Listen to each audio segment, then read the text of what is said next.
I'm glad that I'm here today, and thank you for listening. I am the Director of Reproductive Health Services here in Montgomery. I have been with the clinic starting as a counselor 35 years ago. And this particular bill, I've got to do it really quickly, has two provisions in it that I see shutting down clinics in the state of Alabama altogether. The first one is the privileges, because it doesn't require that we already have a regulation with the State Board of Health that says we have to have a contractual agreement with a local physician who has admitting privileges. So our patients have adequate emergency care if need be. We have a 24-hour access line where our patients can call in. We also have 24 hours voicemail if they just have questions or so forth that I attend to, and I am a registered nurse. I'm the only person that takes calls at the clinic, short of the physician, if I were unavailable. So the first thing is the privileges would shut the clinics down, as far as I'm concerned. We cannot obtain privileges because in order to work at a hospital, you have to be able to bring revenue into that hospital. If you're going to be a staff physician, then you either do surgeries at the hospital, which means you use their ORs, you use their recoveries, you're admitting patients, so you're bringing revenue to the hospital for you to get those privileges. And if you do not live in that community, you're not going to get privileges. So that is effectively going to shut. It's the same bill as in Mississippi, which the governor there said specifically that his intention was to shut down the clinics. The other part of the bill is part of Virginia's bill, because this is a conglomeration of things, and the Virginia bill assesses the ambulatory surgical center, which is onerous for the clinics. We are under the State Board of Health, and we do submit regularly to inspections that we don't know when they're coming in the door. Those are just inspections where they come in. Clinics, at any one point in time, just like nursing homes or any other facilities, may have certain deficiencies. The clinics are given a sufficient amount of time, usually 10 days, in order to correct those deficiencies. They have to have a plan of action, and clinics do that. And we have been submitted to these regulations, and these regulations have evolved over a period of time also to encompass the changing field of medicine that we're in. But thank you. We're trying to be generous, okay. but thank you for coming and being with us today. Mayor Ruth, who do you have on the support side of your list? I'm a doctor, I write that. Brinson.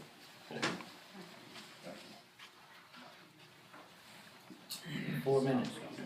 Thank you very much, Chairman McClendon. Thank you, members of the committee, and I'm pleased and honored to have the opportunity to address some of the concerns and needs that this bill addresses. First of all, I am a physician. I practice here in Montgomery, Alabama. I'm also on the board of an ambulatory care center, so I'm very familiar with the regulations that ambulatory care centers necessitate. And there's a reason why those regulations are in place.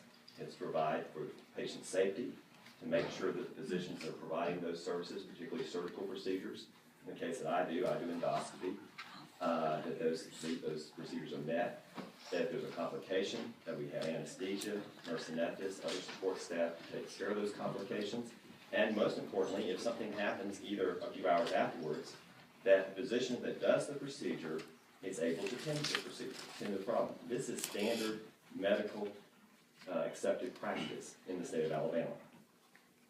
The reason why this bill is necessary is because the abortion clinics want to have a different standard of care, different standard of medicine practice to ambulatory care centers. And this brings it up to the same standard that everyone else has.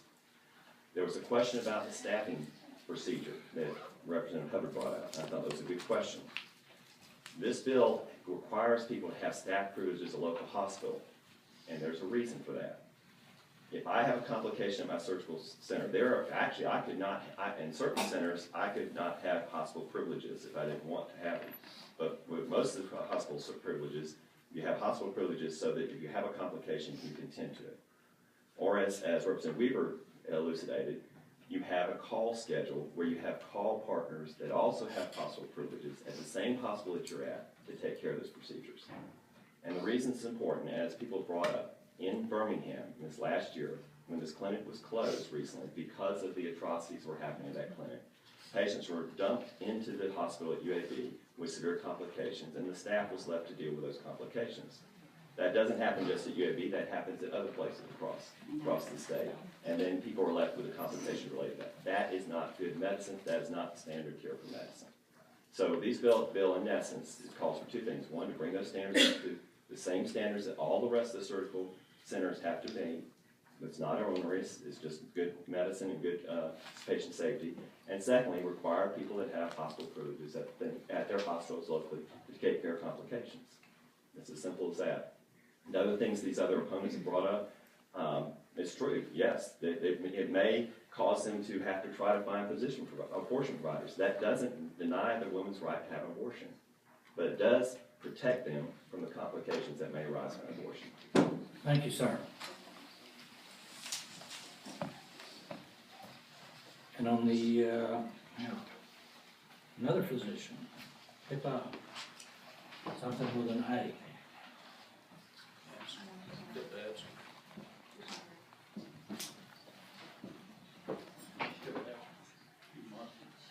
Is she not with us? Apparently not. How did she sign her name here? Elton Johnson. Mr. Johnson, we're going to try to adhere to our time. Okay, try to be brief. We have one who is willing to give up her time to Dalton. And that would be Rachel Lambert. As well as Amy Hewitt. 4 minutes. Good morning. I am Dalton Johnson, the owner and administrator of the Alabama Women's Center for Reproductive Alternatives located in Huntsville, Alabama. The Alabama Women's Center has been committed for the past 12 years to women's health care, providing access to safe abortions.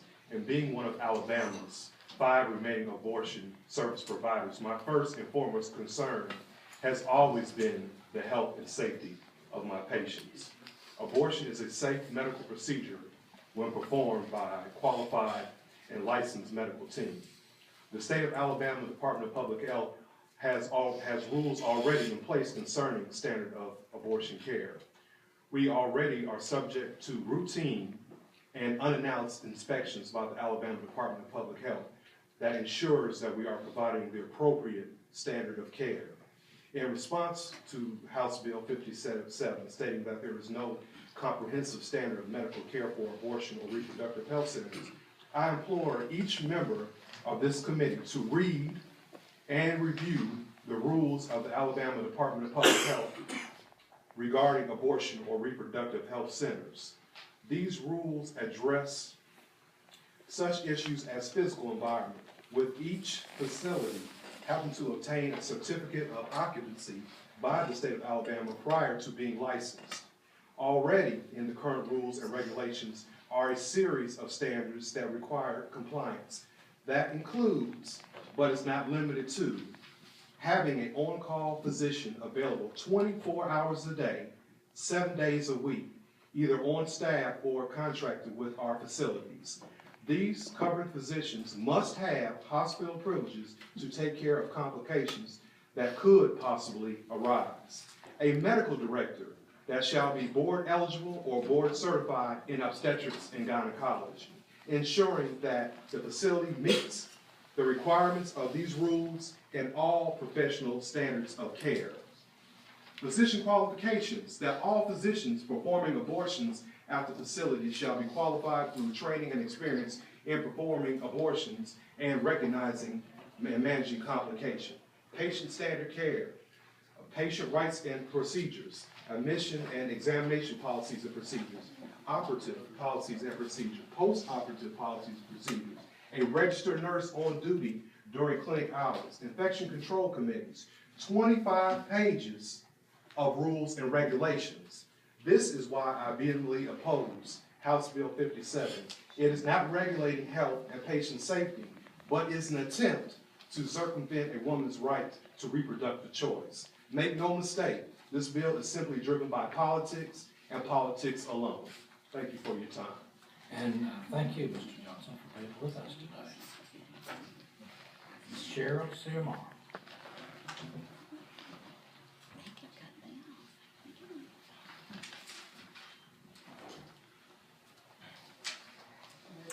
Thank you very much for having this bill before your committee. We really appreciate it. You may not be aware that Alabama has become number 7 in the United States of America as the 7th state with the most abortion tourism. Abortion tourism is a term you may not be familiar with. It means that 18% of the abortions performed in our state are on women from out of state.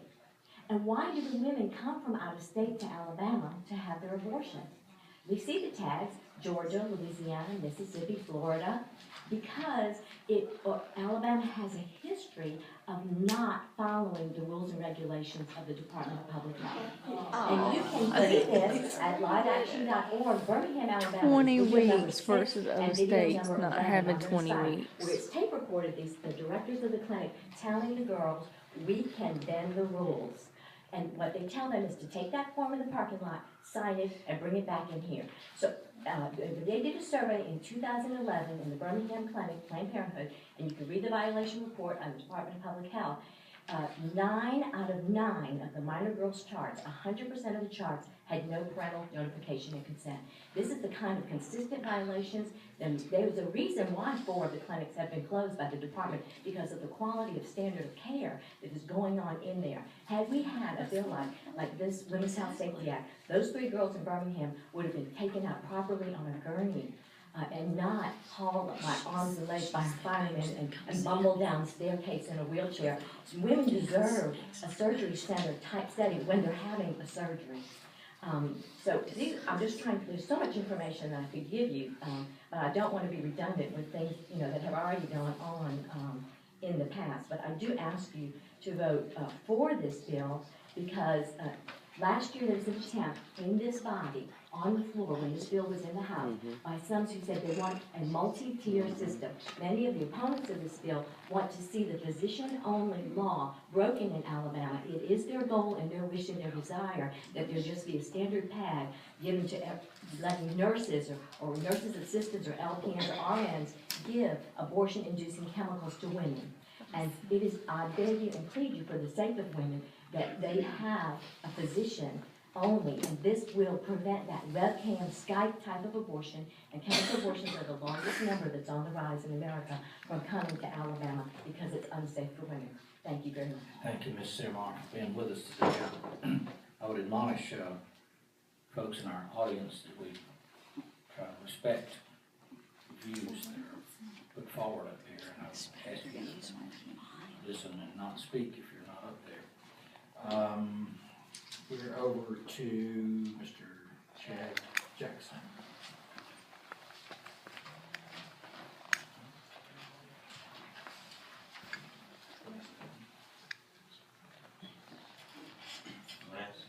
My name is Chad Jackson. I'm an employee at the West Alabama Women's Center. Dr. Lewis Payne could not be here today, so he asked me to read a statement on his behalf. From 1960 to 1968, I was a UAB in medical school and an OBGYN resident.